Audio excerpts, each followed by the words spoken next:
And we are live. So I have a special guest here. I have Shannon Q with me. Can you hear me, Shannon? I can hear you. So I had you on. You're actually in the community a lot, I've noticed. You know, of course, me and some other people, Holy Kool-Aid and Apologia, things like that. How is it that you're related to us in this community? Can you talk about that a little bit? Well, what do you mean by related to you? Well, from what I understand, you do have a YouTube channel, right? I do, yes. I have a YouTube channel called Shannon Q, and I mostly speak on that channel about atheist communication strategy and psychology of atheism. So I'm doing a series right now on the psychology of deconversion, Okay. for example. I have a lot of live streams on there as well, where we just talk about sort of topical issues as they relate to atheism and religion. And I also co-host the Heathen Hour podcast on Godless Cranium's channel. We've had you on. You were a great guest. You were one Yes, of our first guests, actually. definitely. And Yeah, that's cool. and I Go ahead. oh Go sorry. on. And I also host a series called Let's Talk About You with Shannon Q on the Great Debate Community, and I work in the background of the Apologia channel. Okay, so yeah, I knew you were like tangentially related to Apologia somehow. I didn't know exactly how, but actually I'm adding a link to your channel in the description of this right now. So that will be available if you guys want to go to the live stream on YouTube on my podcast channel. You can check out the link to her channel. So you were saying that you're so you basically you work in the background on Apologia's channel and you work with Godless Cranium too, right? Yes, absolutely. I co-host Godless Cranium's Heathen Hour podcast. It's on at 8:30 p.m. Eastern every Saturday evening on his channel.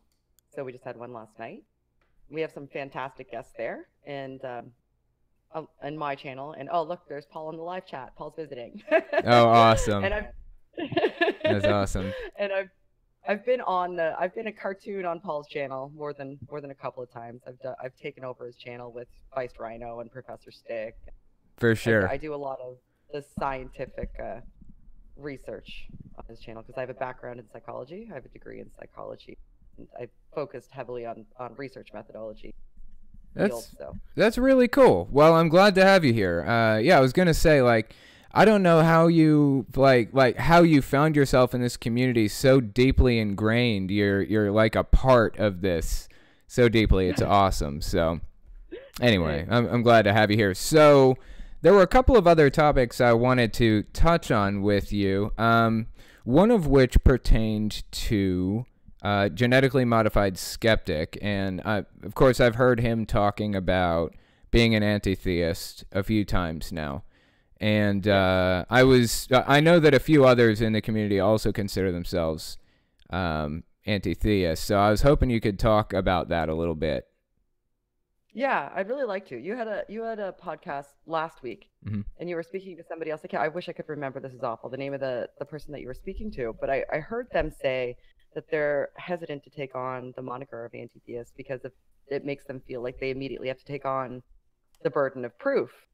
And I think that there's a lot of misconceptions about what anti-theism and being an anti-theist is. I think people see it almost as a militant stance, and it really isn't. It's essentially just the stance that you feel on measure, on an individual or societal basis, that people or societies would be better off without the constraints of religion. That's essentially all it is. Everything else that gets tacked onto it has to do with misconceptions about it, and people are hesitant to take on the label, I think, even though they may themselves be an anti-theist, because they feel it's so heavily weighted with all that stigmatization. So I guess I'm one of the people that's sort of working towards helping to clear up those misconceptions. Sure. Okay, that makes sense. Yeah, I know that there's like a heavy stigma against anything non-religious due to something of like I guess you could call it a persecution complex on the religious side, right? They always feel persecuted and attacked and everything. And when you say anti-theist, naturally they commonly get pretty upset over that. They think that you're trying to just tear down their whole religion, their whole idea, tear them down personally. So I can totally see where you're coming from with that. So what you're saying is you feel like anti-theism isn't necessarily a positive claim about anything necessarily. It's more along the lines of just believing that the world would be a better place without religion. Is that a fair assessment, or? Yeah, essentially. Yeah, absolutely. I mean, the only positive claim you're making is that you think that people on measure would be better off were they not controlled by religion. Sure. It's not even a God claim, right? It's not a Gnostic claim regarding the existence of God at all. You can theoretically, I don't know who would be, but you could be a theist. You could be somebody who's religious and still be an anti-theist and still think that religion on measure, isn't great for any individual or any society or organized religion anyway. You could be a deist and be an anti-theist. Most, admittedly, are atheists and agnostics. However, the two aren't really tied in that fashion. So, and I think people just think that if you say I'm an anti-theist, immediately they think that you're going to attempt to persecute them. It denotes a certain sort of personality trait in people's minds, I think, where they feel like, you want to work towards taking religion away from people or preventing people from being religious, and that's also not the case. I mean, I'm an anti-theist, admittedly so, but I would fight for anybody's right to have the choice to be a member of any, religion that they so desire. I believe I'm an ardent defender of the right for people to have freedom of religion. I can do that and still think they'd be better off not being religious. But it's also, the way I look at it is this. I believe that people would be better off without the imposition of ideological constraint. Now, that includes my own. So me thinking that people would be better off on measure without religious affiliation is a personal ideology. Now, what kind of ideology would that be if I say, you'd be better off without imposed ideologies? I'm gonna impose my ideology on you. Sure. That's just not how it works, right? Yeah, I'm definitely with you. 100%. I definitely agree there. That's pretty interesting. Yeah, I mean, even I've had kind of this preconceived notion of anti-theism and things. So I don't know. I'm with you on that. I'm with you. I think that the world would be a better place if people weren't imposing these ideologies on themselves, and I would like to move it in that direction. For the moment, I think I'm going to continue calling myself an atheist and just wait it out a little bit longer and keep pushing for the goals of anti-theism in the interim. But so you're hesitant to adopt the label? A little hesitant to adopt the label, yeah. Is it okay if I ask you why? I'm not going to try to impose it on you. Sure. I'm curious as to why. Yeah. I'm not really sure that I have a complete understanding of the position, and I would like to have a full understanding of the position before adopting the label. And also, yeah, that's what it comes down to. I'd just like to understand the position fully and go from there. Yeah, no, I completely respect that position, because that's you saying, I feel like I have sort of a general idea. Yeah. And it's becoming more of a clearer picture. Maybe I could be, but, before I commit myself, I'd like to make sure that it is really, definitely. what aligns with. Yeah. Definitely. That's where I stand with it. So actually, I've never had you on the podcast before, so I figured next I'd ask you a couple of questions that I've never actually asked you before. So what religion did you come from originally? Are you still you're not religious, you're an anti-theist, right? And an atheist, yes. Yep. So what religion was it originally? I was an Anglican. I was an altar girl. I was very, very entrenched in the church, but I was an Anglican, so it's Protestant religion. Okay. So you were an altar girl. What do altar girls do exactly? What's the responsibility? I had to prepare the communion. I carried the cross into the church. I would like lay out all of the books for, you know, the hymns and the prayers Right. for all of the choir, and I would lay out the books and set up the altar for the priest and the deacon. Very interesting. So what is Anglicanism? I that's on my list of religions to do in the near future, but I don't really know much about them. How do they differ from just kind of traditional regular old Methodist or whatever, or Catholic or whatever else? Well, I don't know a great deal about what it means to be Methodist, to be fair. So I'm not sure I'd be able to draw a comparison that that wouldn't just be me completely speculating. They differ from Catholicism in a number of ways. I mean, if you asked my grandmother, she would say the Catholics were idolaters. Sure. A lot of people would. Right? Because they always had their vestments, right? Yep. We don't have confession, for example. Okay. In the Anglican faith, there is no confession. Our services are a little less formal, I guess. It's a bit more of, you know, a personal a faith. It's a little less pomp and circumstance and a little more personal and community oriented in the Anglican faith. As doctrine goes, there's not a significant amount of difference that I could speak to from the outside, because I know a fair bit about what it's like to be an Anglican, but I don't really know a fair bit about what it's like to be a Catholic. So, Sure. Yeah.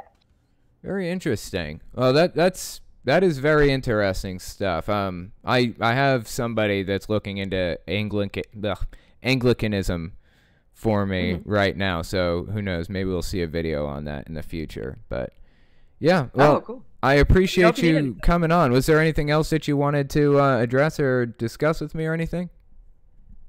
No, thank you for having me on. I just wanted to address the anti-theism thing. When I heard the burden of proof, my hair stood up. I was like, oh no. Sure. Sure. So the bottom line is anti-theists do not have a burden of proof unless they're claiming that God does not exist. And anti-theists don't claim that by default, right? So. Right. Yes. Yay, we did it. Right. Okay. That is pretty interesting. And check out Shannon Q's channel. I put it in the description of the live stream, and a couple of other places. Didn't you pin it somewhere, Crate? Yeah, I pinned it in the voice text podcast chat. Oh, there you go. Well, thanks again for coming on. Maybe we'll talk to you again sometime, okay? Anytime, guy. Have a good day. You See too. You guys later. Bye. Yeah, that's pretty cool. Very interesting stuff. Yeah, I'm still kind of left wondering, like, she didn't have a channel. She had a channel for like a long time, and it had like 1,000 subscribers and not a single video on it. And I'm left baffled by that. I wonder how that happened. But anyway. Okay, let's see. Next bit I wanted to do is just take a look at a couple of interesting things. So, last time we looked at Jehovah's Witnesses news, their news site for Jehovah's Witnesses, their news site for journalists, and then outside news, like the kind of news that you'd find if you just Googled Jehovah's Witnesses, right? So, figured I'd just take a quick look at Mormons and see what we're working with them. Hang on one second. So we have this one is LDS.org/church/news, right? So this is LDS.org's news website, presumably, what I'm looking at here. And then this website is mormonnewsroom.org, and it calls itself the official resource for news media, opinion leaders, and the... Oh, okay, wait. I thought it said something about the official source for Mormon news. Well, anyways, it calls itself Mormon Newsroom. So let's just take a quick look through this. First, we're going to look at actual news. This is independent.co.uk. We've got things like Mormon Church bars children from same-sex couples from sacred rites. Sorry, Mormon Church bars children of same-sex couples from sacred rites. So let me just talk a little bit about how the Mormon Church works as far as I know. Now, I was never Mormon myself, so I can only speak from the outsider's perspective, but I've been in this for a good long time now, and I have a good idea of how it works at this point. So basically what happens is they have what basically amounts to a church building, and then they have a temple. It's called the temple. And within the temple, you have things like baptisms, and marriages, what they called getting sealed, things like that, right? So within these temples are sacred Mormon activities, and not just anybody can get into the temple. You have to jump through hoops, be an outstanding member of the church, and eventually you can get a temple recommend. I'm not 100% sure, but I think that you have to be baptized to get in. So anyways, if you aren't allowed in the temple, then you can't get all of this special stuff. But you know what? Come to think of it, if you have to be baptized to get in, then they can't do baptisms in it. I don't know. I know they baptize the dead in there.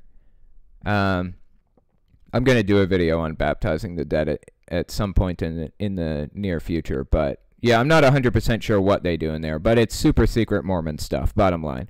So anyways, apparently the Mormon Church bars children of same-sex couples from sacred rites. Now, this is the old idea of punishing the child for the parents' wrongs. I mean, not that being gay is wrong. It isn't, but the Mormon Church views it as such. You find that kind of thing all the way through the Bible, and that's a real shame. I hate to see that. So anyways, let's look at some of the others. New Zealand Prime Minister left Mormon Church to support LGBT rights. Interesting to me that the New Zealand Prime Minister was Mormon. I did not know that. Because how could I subscribe to a religion that just didn't account for them? Yeah, I find it honorable that this person sees what is wrong with the church, the Mormon Church, and doesn't want to take part in that. Of course, it's probably a political maneuver, would be my guess. But ultimately, I guess I could say that's honorable. My big problem with her just leaving because of the LGBT thing is the fact that, say you had an eye doctor who believed in the stork theory of reproduction. I think I heard Richard Dawkins mention this one time. That does not interfere with his ability to diagnose your eye prescription, for example. But it's concerning. What else in his life is he not applying critical thinking to? Is that going to bleed over into your life? I don't know. I don't care if this prime minister left because of LGBT rights or not. I appreciate that fact. But the concerning bit for me is the fact that she believed any of it in the first place. That is a little bit concerning to me. So anyways, that's the kind of thing that we can expect to see from like the outside, quote unquote, about Mormons. On the inside, we see things like, now this is apparently the inside news for outsiders, right?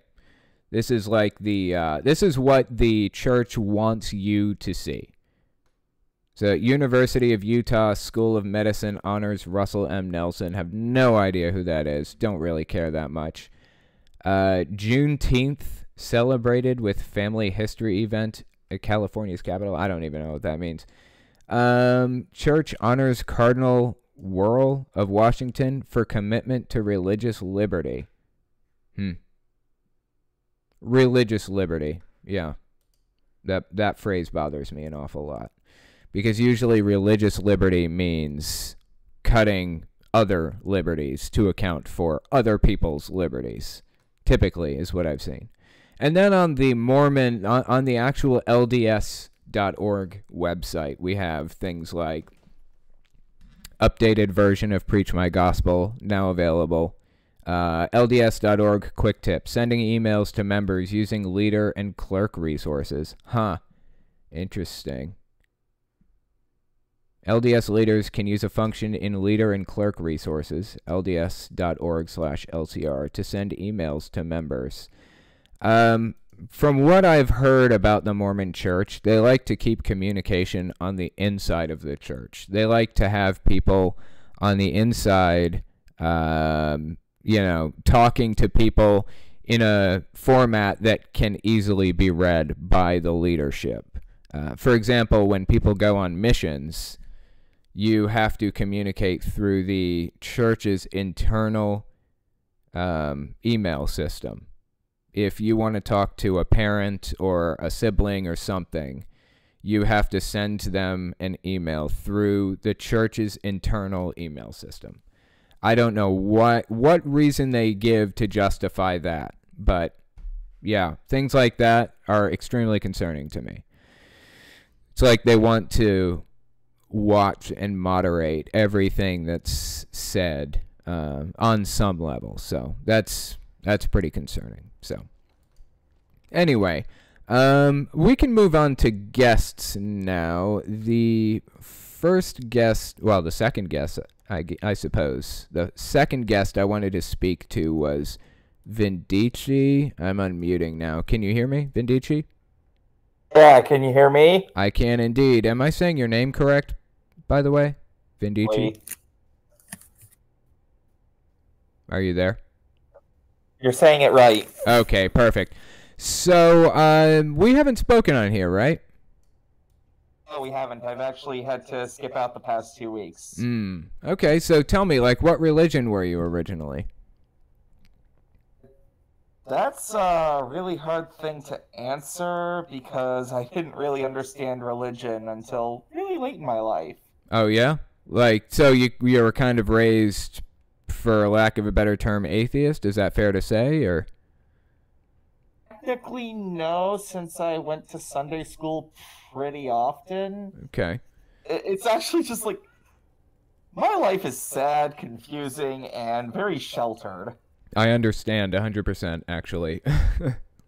How so? What happened? Oh, I mean, I just turned 22 today, so that's awesome. Happy birthday. That's awesome, yeah. Thank you.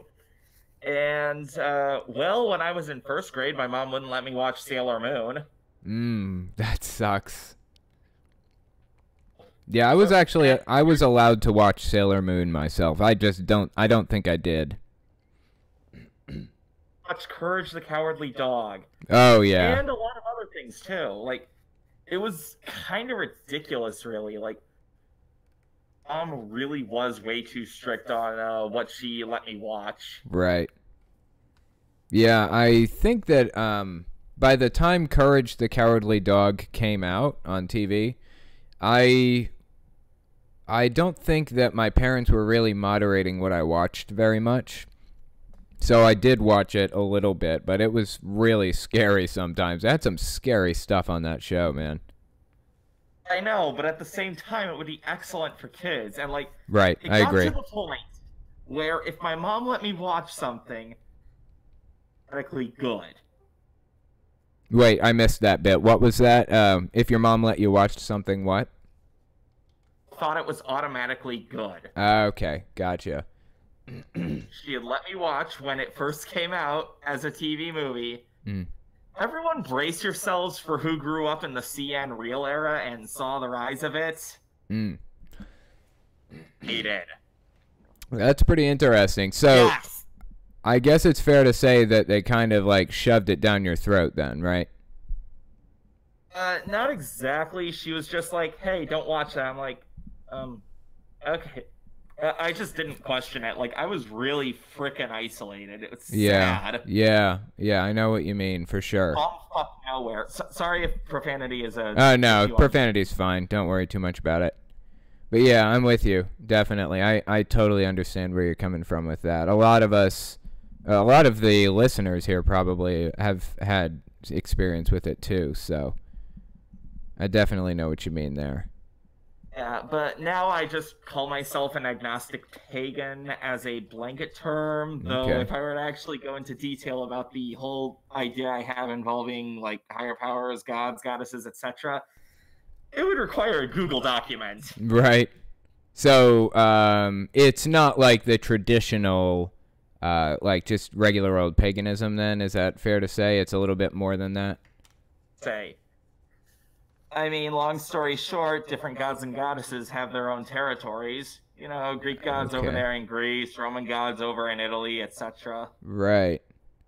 Interesting. Okay.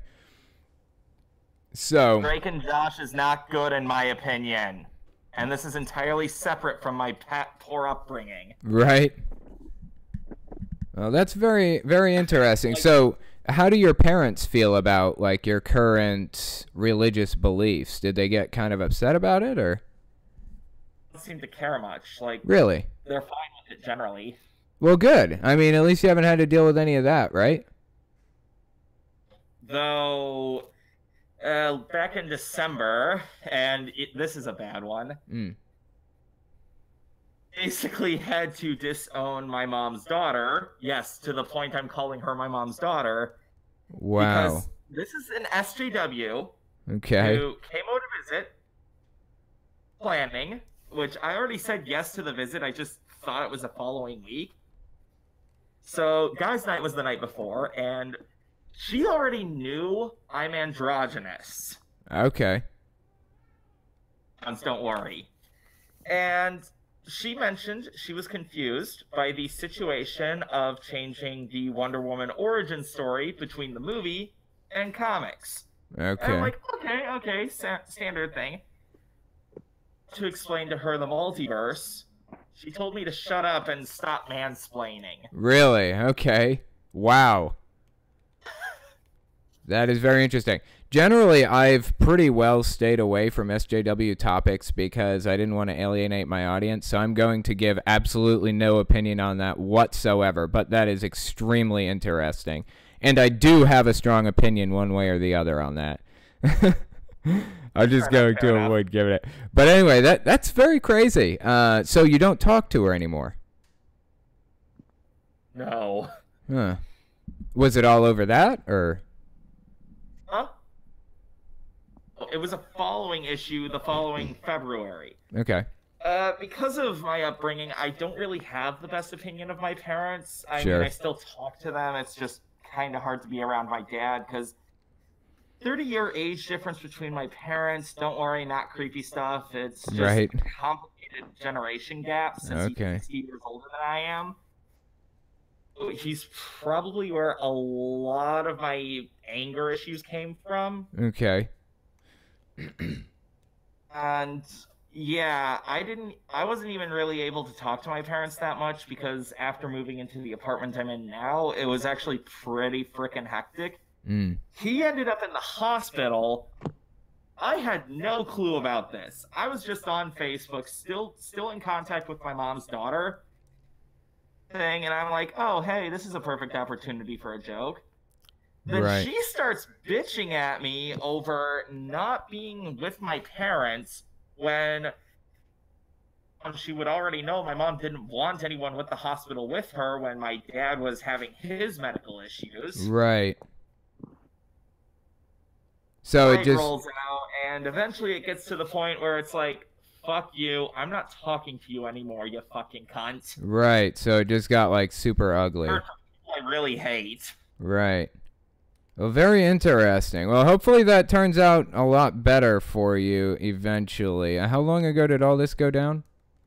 Let's see, there was just There was this past December for the first event, and the recent one was back in February.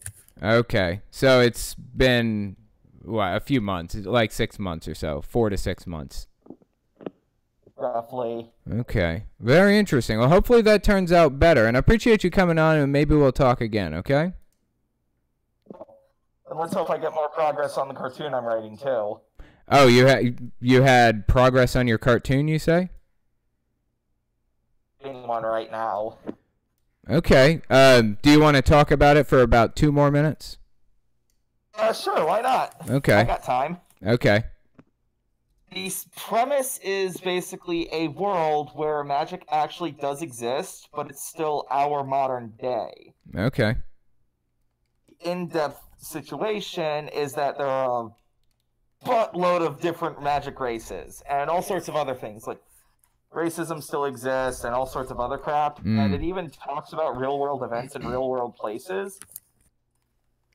The event of a place that I want to put in the show, origin of the name. But sometimes there isn't a clear origin, so what I end up doing is I take details about the place, the words together. Right. I see. Interesting. Like, for the town I live in, I actually did find the origin name and just rolled with that. When you get to certain other things, like, say, deviant art, it would be renamed Devil's Portraits, because Devil, Deviant, Portrait. Right, I see. And how long you been working on this? Over 2.5 years. That's pretty cool. Wow. I'm actually writing season 2 right now, and this is, like, originally designated for adults, but appropriate for teenagers. Right.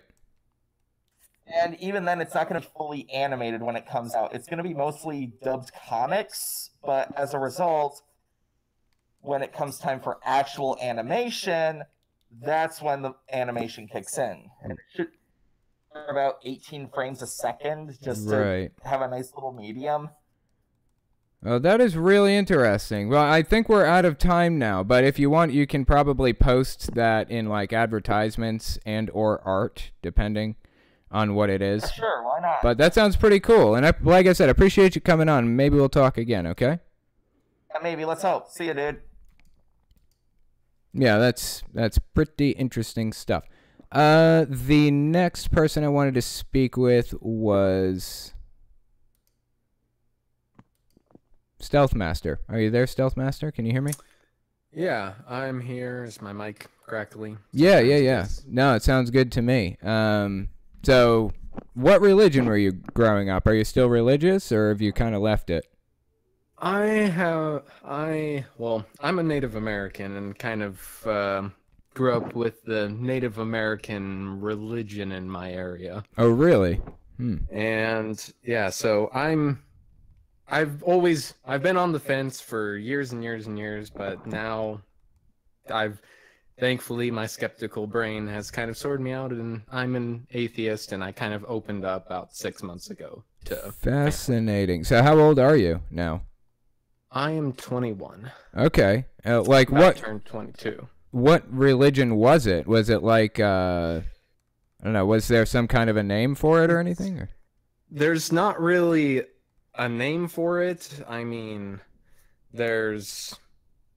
because it kind of varies almost tribe to tribe, and just would be a whole bunch of different. But yeah, I started watching your videos a while ago, and because when I opened up as an atheist, I got a lot of flack, and I didn't really prepare myself for theological arguments and things of that nature. And so I started watching your videos, and I was like, holy crap, there's a few things that the Jehovah's Witnesses do that we do as well. And it kind of like, I just did a bite model for it, and just kind of conservative answers. And I was like, I was expecting information control to be the highest, because our whole tradition is oral based. There's no like outside knowledge really to put against it. Yeah. So there's not really anywhere to go. But what kind of disturbed me is there was a 94 for thought control, and I was being conservative. That's crazy. Because you know that the slain in the spirit thing. Yeah. That goes on almost every time. Like there's a gathering. That's fascinating. People will so people are singing songs all the time, just like to block out thoughts. Like, I mean, whenever like people grieve, they'll just like, if someone like starts crying, there'll just be a whole bunch of people who go over there and start singing. Right. And it's just kind of nutty how. Yeah, and you really don't realize like just how nutty it is until you kind of get on the outside a lot of the time, right? Yeah. It's so fascinating.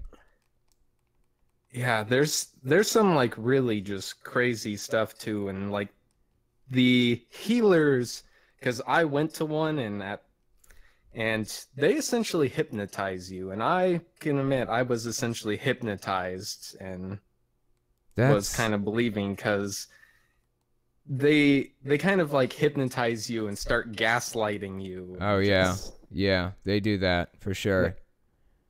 That's fascinating. So like, what kind of comparisons did you draw between, say, for example, Jehovah's Witnesses and your religion? Like, what other kinds of things did they do similarly to other common religions, you think? Well, definitely one is the persecution complex thing. And I mean, yeah, we were a persecuted people. I mean, you know, our population went down to 1/10, but definitely, for sure. People nowadays take that to like extreme examples, and it's like, if you don't try to bring back the culture and whatnot, then you're like just as bad as they are, like the white people. And right. So they kind of like guilt trip you against all that. It's very fascinating. See, that's very interesting that you say that.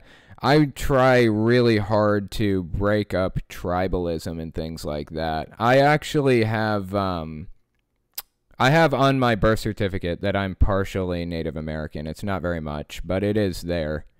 And I do know that it was really, really horrifically ugly what happened, for sure, in America.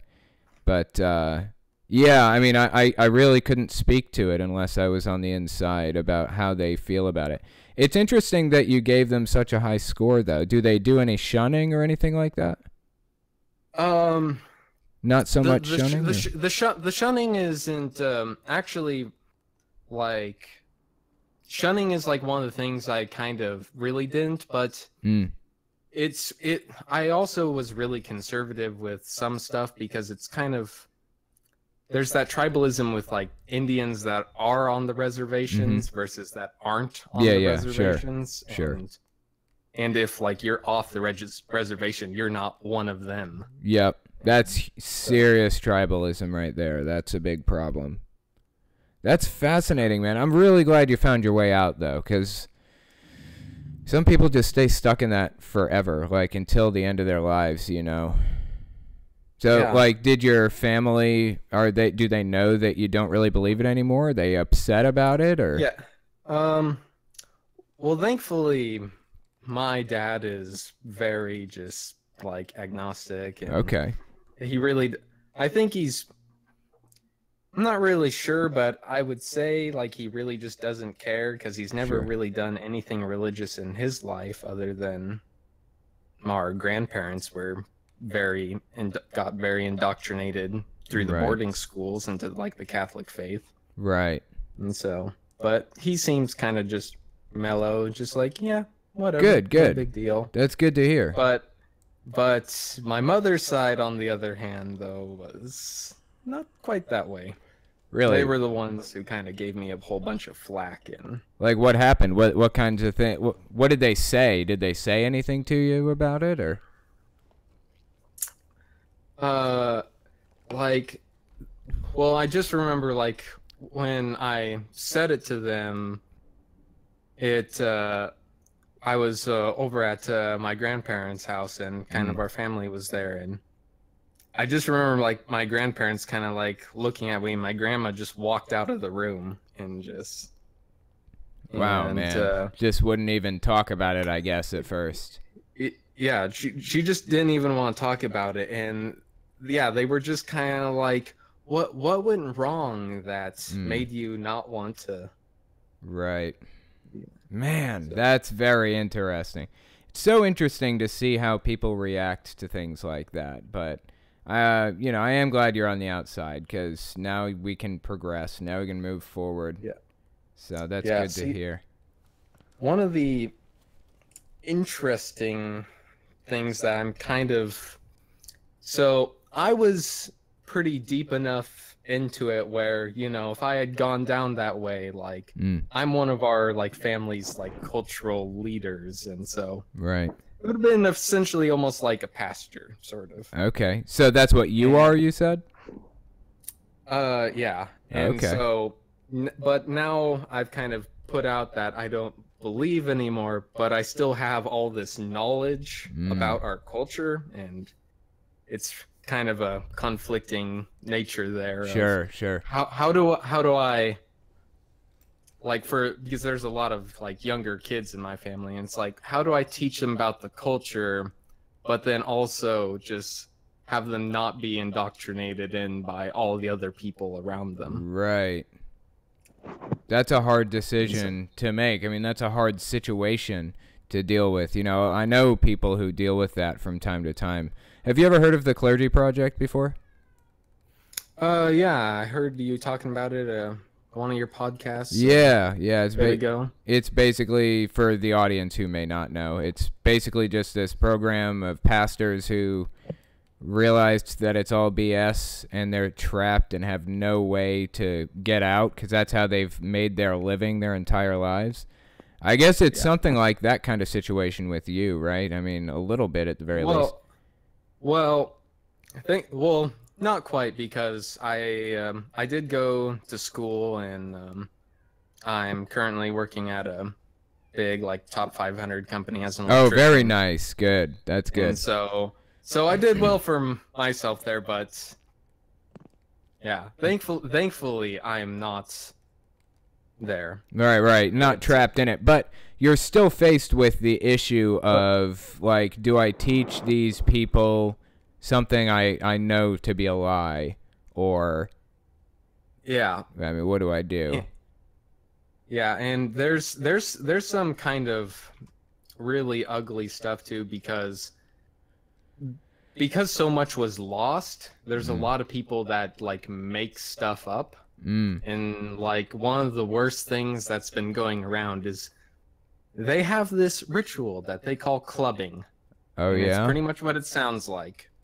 They take a kid, and it's supposed to be like some right to manhood sort of thing. And they'll take kid, and they'll literally take a club and just knock them unconscious with it. Jesus, man. And...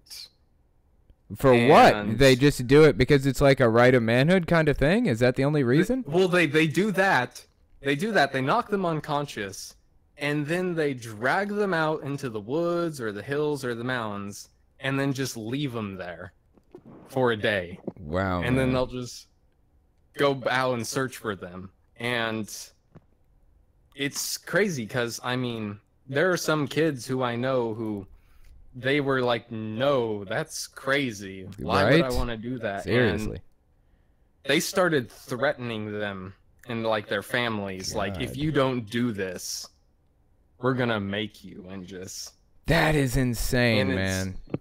And it's crazy because, like, it's almost like it's a government-supported thing, too, because they're all... Because everyone's like family on the res, and it's and they basically run the whole thing. It is pretty much a government run thing. They run the tribal government. So. Yeah, that's insane, man. Well, I'm glad you found your way out, because that sounds ridiculous. Did you have to go through that?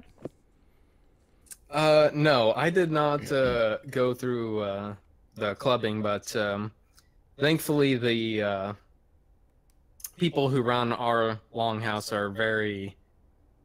A They little have more a lot moderate. of knowledge already, and versus there's the bigger longhouse that's on our reservation. That's just people just adopting things from left and right. And Right. I think that some of the stuff they went through in like the boarding schools, Yeah. when they were like, when they basically stripped away their ideology and inserted theirs. Yeah. I think a lot of that stuff kind of carried over into that there, and happens. Yeah. I feel like that's where a lot of this kind of almost cult-like behavior kind of Developed originated. or whatever. Yeah, I'm with you. Wow, that is fascinating. Well, I appreciate you coming on and talking to me, and maybe we'll talk about that again sometime, okay? Yeah. Good chat. Yeah, that is very fascinating. When I was younger, my family really pushed this whole Native American thing. I am a very small percent Native American, but it is on there. I mean, it's on the birth certificate, and I am eligible for scholarships and things based on that. You can't really tell visually from like my appearance, except for the fact that I just really don't grow a beard at all, and this may be complete BS, but I heard it was because of the Native American blood in me. They just don't really grow beards, that much. I don't know. Who knows? That I'm probably spewing bullshit right now, but anyways, yeah, that's interesting. Like I said, I'm glad you got on the outside there. Crate, are you there by chance? Do you have questions for me? Or no? If not, then I can move on to I do. I've got a couple. Okay, let's have them. Anxious wants to know, do you look at this chat? Oh. I glance over there and I read through it after. So when I finish the live stream, I do go through and look at the chat, and I look at the, who said what and who was there and things like that. But I don't look while I'm in the stream. I'm mostly focused on talking to people. So, yeah. Also, Godless Cranium was in the YouTube chat a little bit ago. Oh, okay. And I heard Paulogia was there, too. Yep. Awesome. Well, thanks for coming, guys, if you see this. And one more question. Pam's Harvest Craft. What's your favorite food? Oh, my favorite food? Well, it depends. I went through, like, this phase for, like, a while where I don't know if you guys have seen this, but at the store they have these things called potato skins by TGI Fridays. And I ate so many of those. It was ridiculous. Eventually I ended up moving on to, I like eating eggs a lot. I'm a big fan of eggs. Sausage, eggs, bacon, things like that, breakfast things. There's like a market right up the street from my, hang on. Sorry, there's somebody that was unmuted for some weird reason. There's a market that's right up the street from my work, and I go there every so often and buy like a carton of eggs.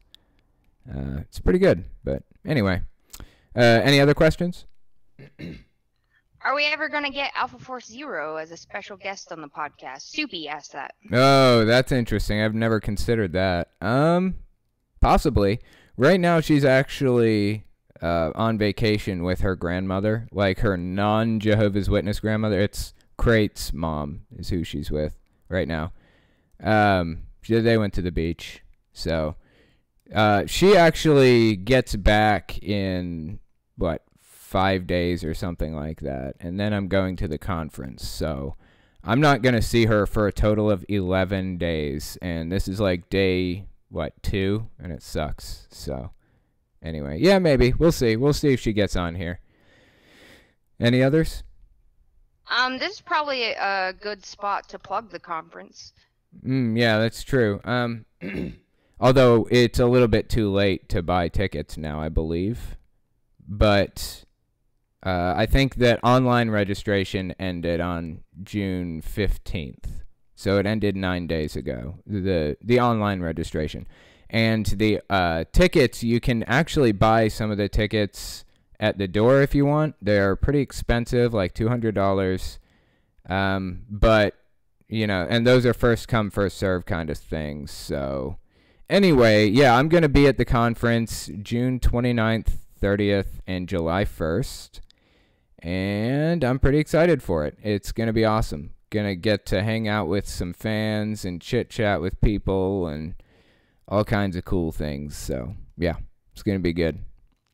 Were those all the questions? Yep, I think that's it. Okay, sweet. So this will be probably the last person for the night. Now, I did already speak with Beefcake Shirogain. Was that the last one? It was the last person I spoke with, right? Do you remember? No, I think the last person was Stealthmaster 24. You sure about that? No, I'm not sure, but I think that's right. Okay, then here's what I'll do. Okay, yeah, it definitely was. Okay, so Beefcake Shirogain would be next, right? Yep. Okay, sweet. You there? Hello? Hey, how's it going? Hi! So, I'm alright. What religion were you originally? Are you still religious, or? I'm kind of sort of religious. It's kind of complicated. I was brought up Protestant, but not very, super Protestant, you know? Okay, right. So not super Protestant. Interesting. Like, what drew you to my channel? I guess it wasn't really extreme then, right? No, it wasn't. I think that you were in my recommended one day on YouTube, and I checked it out because I didn't really know a whole lot about Jehovah's Witnesses, and it was really cool to me. Yeah, that's awesome. Well, I'm glad you found your way here. That's pretty cool. So, you aren't sure which denomination of Protestant you were or whatever? Your family never really shoved it down your throat? It wasn't really. Wasn't too intense? We never really went to anything. It's just we were roughly Protestant. Okay, very interesting. Well, that's cool. Were there any questions or anything you wanted to ask since you're here? Well, I thought that you might maybe like to hear about something. I have pretty bad OCD. Okay. Especially in the intrusive thoughts department, and even though I'm not Christian even in the slightest, I still have really bad intrusive thoughts about it. Like, oh, if I don't constantly repeat these pro-Jesus things in my head, then I'm going to go to hell, even though I don't particularly believe in hell. Right. And I'm not really. So you're saying that that goes through your head even now? Yeah. Very interesting. I just graduated, and it's been happening since I was a freshman. Wow, I wonder what that's all about. Well, it's OCD, so I guess it's fairly well understood. I do wonder though why it is that it's all about Jesus. That's very fascinating. At the time, I was still trying to figure it out. I was still trying to figure out my religion, but now that I'm kind of settled into the not Christian category, it just still happens. I'm not really sure why. Okay, I see. So you kind of went through something of a little phase of kind of going through a Christian mindset. Is that fair to say, you think? Yeah, because I knew I was, but I just, since I was raised Christian, I assumed it should be that, Right, that makes sense. And so now you're pretty secular, I guess. You don't really believe in religion or anything, you said, right? I do. I mean, I believe it's more a personal thing. I don't really think it should be organized or forced upon anyone. But I've considered Judaism, considered Wicca. I'm not really sure what I'm going to do at this point. Very interesting. Okay, so let me ask you this then, out of curiosity. Do you have any kind of beliefs in anything supernatural, or is it all pretty naturalistic, your belief system? I don't really believe in. I don't know. That's a really tough question. Do you believe that that God created the earth or something? Any old thing? I do believe that some kind of power to create everything, but I don't really believe that it has anything to do with day life, you know? Right, sure. Okay. And do you feel like you'd be willing to change your mind if presented with evidence? Potentially. I also strongly believe in like the multiverse, so there's always that, and like not just this right. Okay. Universe, but potentially, I guess it depends on what came out, you know. Sure. Very interesting. Okay. Yeah, that's pretty cool. Personally, I don't know. I don't really believe in anything supernatural. I remember when I was growing up Jehovah's Witness, I had like a lot of trouble dealing with like this fear of demons, I guess. Like my parents told me, or my mom more specifically told me, if I just said Jehovah over and over again, then then the demons couldn't hurt me. And that's what I went through. Right. Especially with my thoughts. And like I still do sometimes, but it doesn't really scare me anymore. I would see like upside down pentagrams in my head, and it would just scare me so badly. Yeah. And in my mind, I would try so hard. I don't know why. This is really stupid, but the closest thing that I could change it to that wasn't a pentagram was the anarchy symbol. So I would change it to that. That way it just wasn't a pentagram, you know? Yeah, I know. That's so interesting. So it's like a visual image that you had in your head, is what you're saying. Yeah, and it just scared me because, oh my God, the demons are coming for me. Totally. And then one of my friends, Wiccan, told me that in Wicca, the pentagram isn't really, it's actually kind of a good protective symbol. So that kind of, even though I'm not really Wiccan, I guess, it just kind of helped with that whole fear thing. You know? Sure. Yeah, totally. I do know. And that's nice. I mean, it was nice of her to point that out. Personally, it took like, I don't know, a really long time for me to finally get over this fear of demons and the supernatural like that. And even after I didn't believe it for like a really long time, it still took that much longer to get past it. But eventually I did, so. Well, thank you so much for... Yeah, sure. Maybe we'll talk again, and I will talk to you later on then, okay? All right, bye. That's the first time a guest has ended it prematurely on me. No, I'm just kidding. Anyway, all right, well, actually, that's the end of the podcast. Are there any other questions or anything for me, Crate? Navitech wanted to tell you that there was an ice cream shop named Sweet Jesus. Oh, really? They really pissed off a bunch of Christians because they were using the Lord's name in vain. Oh, that's funny. Sweet Jesus. That's good. Yeah, I would have thought that they were Christians and using that name like they that. Probably were. Yeah, they probably were. Anyway, that's funny. Well, I appreciate you guys coming, and I will talk to you guys next week, right?